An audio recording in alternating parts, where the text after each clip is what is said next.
Hello everyone, I'm Sachintha Akarawita, affiliated to University of KELANIYA, Sri Lanka. I would like to present about the influence of perceived quality and brand awareness on brand loyalty, which examine the mediating role of brand trust within biscuit industry in Sri Lanka. Quality endorsement to a brand is a trending marketing strategy used by organizations to compete in the business rivalry. In consumer point of view, quality in the sense the perception of overall quality of a product based on its knowledge among consumers. In theoretically, perceived quality is one of the main key factors which influence on brand loyalty. Similarly, brand awareness is also found to be an important element on brand performance. Even though organizations invest on quality improvements, they have not investigated its impact on brand loyalty. Therefore, the study mainly focused on the relationship of perceived quality and brand awareness on brand loyalty. Furthermore, in this study, brand trust is considered as the mediator because in previous studies it has identified that the brand trust is central to all brand relationships, which is strongly influenced on consumer attitudes. Moving on to the research problem, in Sri Lanka, FMCG sector has reached $3 billion in 2018 at compound annual growth rate of 10% and plays an important role in Sri Lankan economy. So within the FMCG sector, biscuit industry occupies a special place referring to the brand performance. And also, Sri Lankan biscuit market has more than 65 years of history. Therefore, the consumers have years of brand experience with biscuit brands. So brand loyalty factors of biscuit consumers is well to be investigated.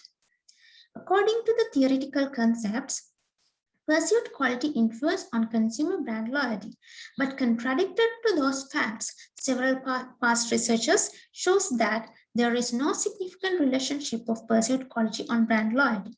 Similarly, there is an empirical gap of no evidence present on brand loyalty patterns of Sri Lankan biscuit consumers, even though Sri Lanka stands at the top of all the countries in South Asian region with respect to per capita biscuit consumption.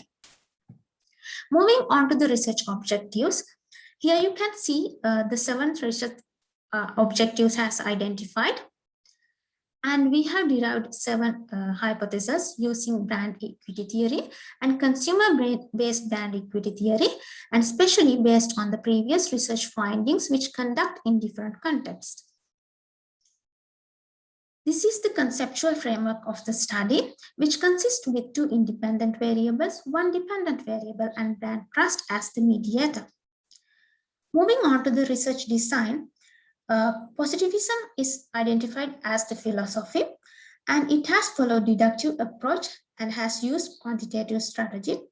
Further, the study follows survey method using questionnaire as the research instrument while considering cross-sectional time horizon. Moving on to the operationalization of variables, here you can see the measurement scales of the variables were determined by reviewing prior research articles, which have empirically investigated the behavior of same variable in diverse contexts. Considering the population and sample, in this study, mainly focus on the biscuit consumers in Sri Lanka. By considering the decision-making ability, it is decided to include all the people above age of 5 years as the target population. Therefore, the sample size is taken as 389 compared to Morgan table. The survey was carried out by using structured questionnaire with 7-point Likert scale. And prior to the final data collection, the pilot study was carried out by using 54 respondents, and validity and reliability of the questionnaire was confirmed. Let me take you through the analysis of the study. This is the sample profile, and it shows that the gender is equally distributed in the sample by representing 50.4% male and 49.6% female. When considered the age-wise categorization, the majority of the respondents are from the age group of 21 to 30 years. Likewise, the sample was analyzed based on the education level, occupation level, income level, and residential area.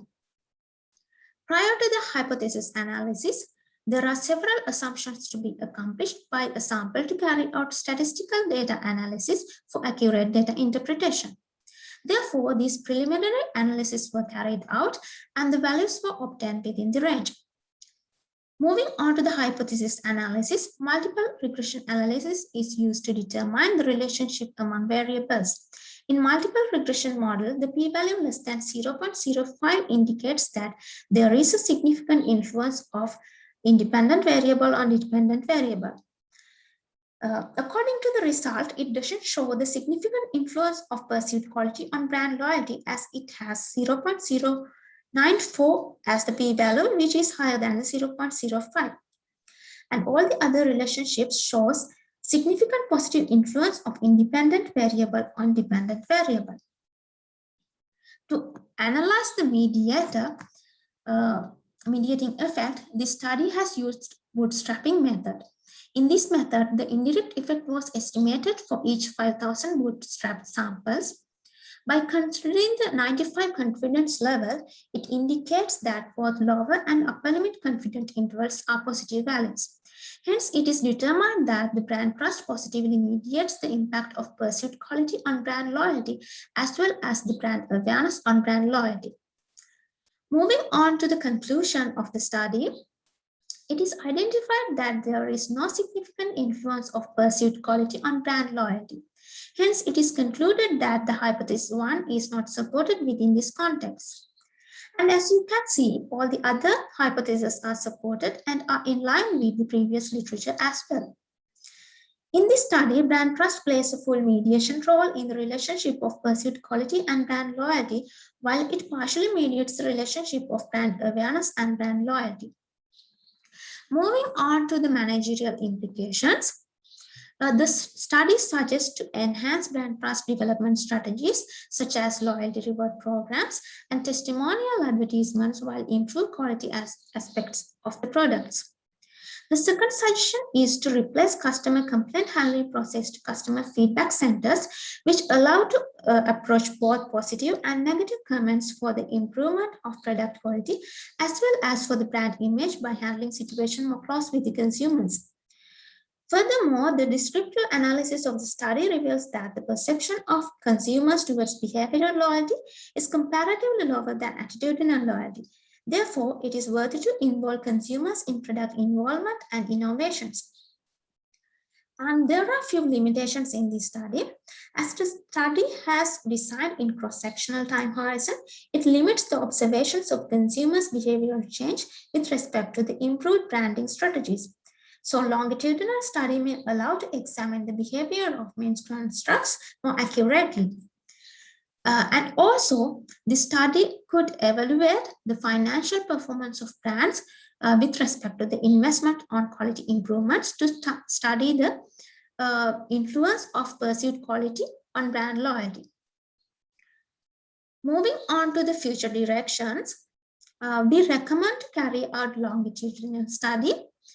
And especially in this study, most of the respondents contributed from urban areas, but the loyalty pattern in rural areas might be different. Therefore, can conduct research to study the brand loyalty focus on the rural areas, and also can study the impact of social media on brand loyalty, as it is a trendy marketing strategy. Finally, we recommend to conduct qualitative analysis of brand loyalty of Biscuit consumers to obtain in-depth understanding of consumers' behavior. This would be the end of my presentation. Thank you very much.